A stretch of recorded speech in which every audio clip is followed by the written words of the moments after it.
సరసా, ఇంటల్లుడు బిగ్గరగా పిలిచాడు. పాలపాత్రతో వస్తున్న యువతి ఆగి అతని వైపు చూసింది. ఎన్నిసార్లు చెప్పాలి నీకు, నా పేరు సరస కాదు, సరస్వతి అని. ఇంటల్లుడు బిగ్గరగా నవ్వాడు. సరస్వతి అంటే మనకు వంట పట్టదు, ఆ దేవత గుర్తొస్తుంది. సరస అంటే సరసం గుర్తొస్తుంది, బావా మరదళ్ళ సరసం. ఒళ్ళు పెంచడం కాదు, మనిషి బుర్రను కూడా పెంచుకోవాలి, సరస్వతి తురక అంటిస్తూ అంది. నంది చిరునవ్వుతో చూస్తున్నాడు. ఇంటల్లుడు మళ్ళీ బిగ్గరగా గుల్లును నవ్వాడు. దాన్ని పెంచడం ఆ దేవుడి పని, చిన్నప్పుడే పెంచేశాడు. అదలా ఉంచి ఆ గంగాళం నిండా నీళ్లు తోడు, స్నానం చేయాలి. నూతిలోంచి నీళ్లు తోడటం చాలా మంచి వ్యాయామం, తోడుకో, సరస్వతి నిర్లక్ష్యంగా అంటూ ఇంటివైపు వస్తోంది. అరుగు దగ్గరగా వచ్చిన సరస్వతికి భజరంగి నందిని పరిచయం చేశాడు. సరస్వతి పలకరింపుగా నవ్వి లోపలికి వెళ్ళిపోయింది.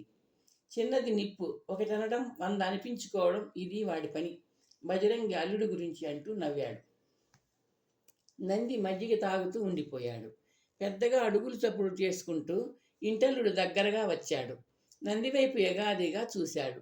అతని చేతుల వేళ్ళు పిడికిళ్ళుగా బిగుసుకుంటూ వదులుతూ ఆపకుండా అంగుళీ వ్యాయామం చేస్తున్నాయి. మొహం కొత్తగా ఉంది. ఎవరు? భజరంగి వైపు చూస్తూ నిర్లక్ష్యంగా ప్రశ్నించాడు ఇంటల్లుడు. భజరంగి నంది వైపు చూస్తూ, ఇతను ఈ ఇంటి పెద్దలుడు నాయన, పేరు దమనకుడు.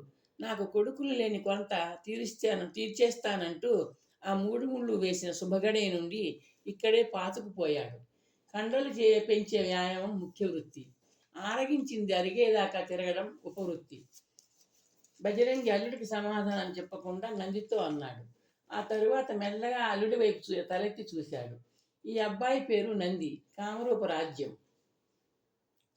అపరిచితుల్ని అరుగులెక్కించడం అంత తెలివైన పని కాదు. దమనకుడు నంది వైపు కొరకొరా చూస్తూ అన్నాడు.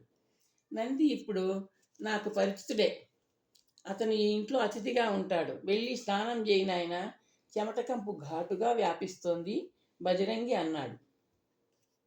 అతిథి ఎవరో నిర్ణయించేది ఈ ఇంటికి ఉత్తరాధికారి అయిన నేను, దమనకుడు గర్వంగా అని నందివైపు సూటిగా చూశాడు. ఆకలి తీర్చుకుని ఆవరణలోంచి వెళ్ళిపో. నూతివైపు అడుగులు వేస్తూ వెళ్తున్న దమనకుడిని నంది చిరునవ్వుతో చూస్తూ ఉండిపోయాడు. ఆ బలిసిన ఒంట్లో బలం ఉందో లేదో తెలియదు గాని ఇంటల్లుడి నాలుక బలమైందే. భజరంగి నవ్వాడు.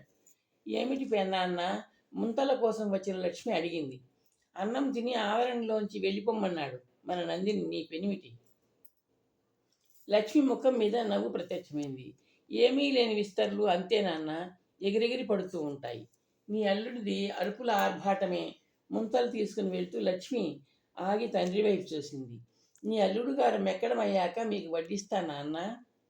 మంచి ఆలోచనమ్మా, అతిథిని దేవుడు అన్నాడు మన పెద్దలు, ఆ దేవుడికి దిష్టి తగలరాదు. భజరంగి నవ్వాడు.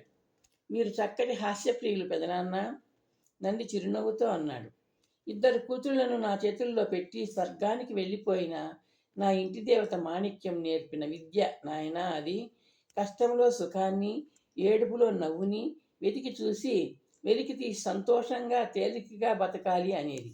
ఎప్పుడైనా నేను కోప్పడితే కోపాన్ని వ్యక్తం చేసిన మాటల్లో తప్పులు వెతికి పకపక నవ్వుతూ ఎగతాళి చేస్తూ నన్ను నవ్వించేది. ఓహ్, అమ్మగారిది గొప్ప వేదాంతం, నంది అన్నాడు. అవును నాయన, బతుకు పట్ల భక్తి ఉండాలనేది మాణిక్యం. మాణిక్యం లాంటి ఆ అత్తయ్య ఉంటే నా బతుకు ఇలా ఉండేది కాదు. స్నానం ముగించి ఒళ్ళు తుడుచుకుంటూ వస్తున్న దమనకుడు మెట్ల వద్ద ఆగి అన్నాడు. అది నిజమేనయ్యా, ఆమె ఉంటే నిన్ను చూసి ఉంటే నువ్వు ఈ ఇంటల్లుడివి అయ్యేవాడివే కావు. మనిషిని చూడగానే మనసును పట్టేసేది మాణిక్యం. ఆ విషయంలో ఈ భజరంగిది మొద్దుబుర్ర. మనకు నల్లనివన్నీ నీళ్లు, తెల్లనివన్నీ పాలు, భజరంగి అన్నాడు. దమనకుడు మామగారి వెటకారాన్ని వినిపించుకోనట్టు అన్నాడు. ఇతగాడి ఆకలి తీరిందా? ముందు జామాత దేవోభవ, తరువాత అతిథి దేవోభవ అంటే ముందు అల్లుడు గారు, అనంతరం అతిథి. నువ్వు వెళ్ళు నాయనా, విస్తరి ఎదురు చూస్తోంది, భజరంగి అన్నాడు. దమనకుడు చిన్నగా హూంకారం చేసి దబదబమంటూ అడుగులు చప్పుడు చేసుకుంటూ ఇంట్లోకి వెళ్ళిపోయాడు. భజరంగి బరువుగా నిట్టూర్చాడు. మనిషి తనకు బుద్ధిమంతుడైన పుత్రుడు పుట్టాలని కోరుకుంటాడు. బుద్ధిమంతుడైన అల్లుడు దొరకాలని కోరుకోవాలి. స్వానుభవంతో చెబుతున్నా. ఎవరి దగ్గరైనా ఉద్యోగంలో పెట్టకపోయారా? నంది అన్నాడు. సామంతరాజుగారి దివాణంలో కొలువులో కుదిర్చాను. అప్పట్లో పట్టణంలో చోర భయం ఎక్కువగా ఉండేది. రాత్రులు సంచరిస్తూ దొంగల్ని పట్టే ఉద్యోగంలో నియమించారు. పగలే పనిచేయని వాడు రాత్రుళ్ళేం చేస్తాడు? మానేశాడు. నగరం వదిలి ఈ శివగిరికి వచ్చేశాడు. నంది మౌనంగా తలాడించాడు. బజరంగి నిట్టూర్చాడు. నేను ఉన్నంతకాలం మేపుతాను. నా అనంతరం అమ్మాయి ఏం చేస్తుందో? ఆందోళన పడకండి, జీవితం నేర్పుతుందిలేండి, నంది ఓర్పుగా అన్నాడు. మనుషుల్ని మచ్చిక చేసుకున్నావు, ఇక జంతువుల పని పట్టవా? దమనకుడి కంఠస్వరం విని గుర్రాన్ని నిమురుతున్న నంది తల తిప్పి చూశాడు. దమనకుడు ఉక్రోషంతో చూస్తూ నిలుచున్నాడు. నంది అతని మాటలు పట్టించుకోకుండా తన దృష్టిని గుర్రం మీదికి మళ్లించాడు. నిన్నే, దమనకుడు బిగ్గరగా అరిచాడు. నంది తిరిగి చూశాడు. ఎర్రగా చూస్తున్న దమనకుడి ముఖంలోకి సూటిగా చూశాడు. ఏమిటి? ఆకలి తీర్చుకొని ఆవరణ వదిలి వెళ్ళమన్నాను రాత్రే, అర్థం కాలేదా? ఆకలి ఒక్క పూటలో ఒక్క దినంలో తీరదుగా, అది దైనందిక లక్షణం. అనుదినము ఆకలే మనిషికి. నీకు ఏ పూట కాపూట ఆకలి వేయదా బావా? నంది అమాయకత్వం నటిస్తూ అన్నాడు. దమనకుడు ఆగ్రహంతో బుసకొట్టాడు. మర్యాదగా వెళ్తావా, వెళ్ళగొట్టమంటావా? వరుస కలిపితే నరికి పారేస్తా. నంది చేతుల్ని రొమ్ము మీద ముడుచుకుంటూ దమనకుడిని తదేకంగా చూశాడు. ఇంటి యజమాని గారు రమ్మంటే వచ్చాను. ఆయన వెళ్ళమంటే వెళ్తాను. నేను అధికారి మాటను గౌరవిస్తాను. ఉత్తరాధికారి మాటల్ని పట్టించుకోను. దమనకుడు ఉరిమి చూశాడు. అంతేనా? అంతే.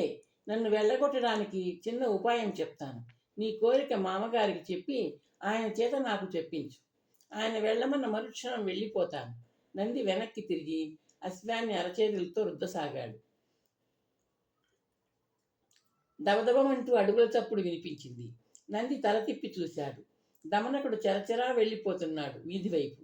నంది కళ్ళు దమనకుడి వెడల్పాటి వీపు మీదే ఉన్నాయి. విధి తనకి ఇక్కడ ఒక విరోధిని సిద్ధం చేసింది. దమనకుడికి తన ఉనికి నచ్చడం లేదు. ఎందుకు? ఏ విషయంలోనూ తాను అతనికి పోటీ కాదు. అతనిని అవమానించడానికి కానీ కష్టపెట్టడానికి కానీ తాను ఇక్కడికి రాలేదు. ఎవరూ లేని వాడికి ఎదుటపడిన మనిషే తోడు. నా అన్నవాళ్ళు లేని వాడికి పలకరించిన వాడే బంధువు. తాను వర్షంలో తడుస్తూ నడుస్తున్నాడు. బజరంగి అనే పెద్ద మనిషి తన ఛత్రం కిందికి రమ్మన్నాడు. తను తిరస్కరించలేకపోయాడు. దమనకుడి మాటలు పట్టించుకోకు నాయనా, అతనంతే. గుడ్డి బిచ్చగాన్ని చూసినా కుళ్ళిపోతాడు. నంది దగ్గరగా వస్తూ అన్నాడు బజరంగి. నంది అతని వైపు తిరిగాడు. కొన్ని మానవ జన్మలు అంతే.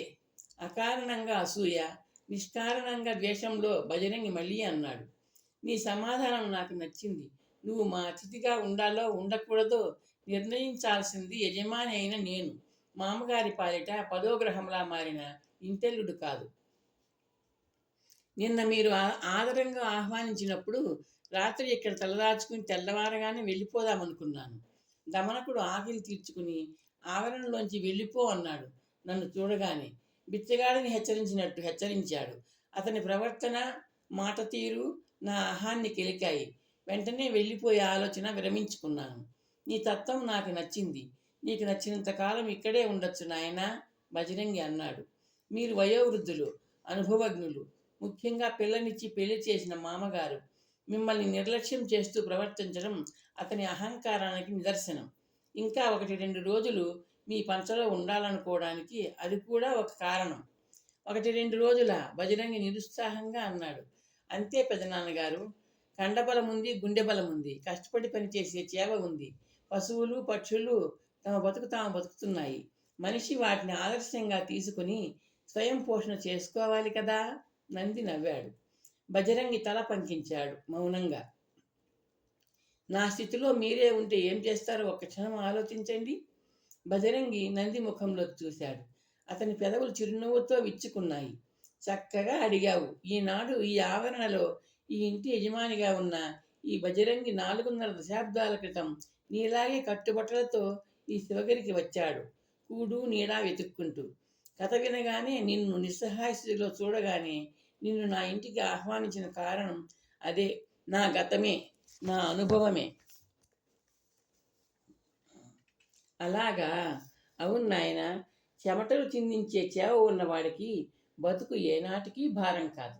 నీ స్వతంత్ర జీవనాధారం కోసం నేను ప్రయత్నిస్తాను. నీలాంటి యువకుడితో అవసరం ఉన్నవాళ్ళు చాలామంది ఉంటారు.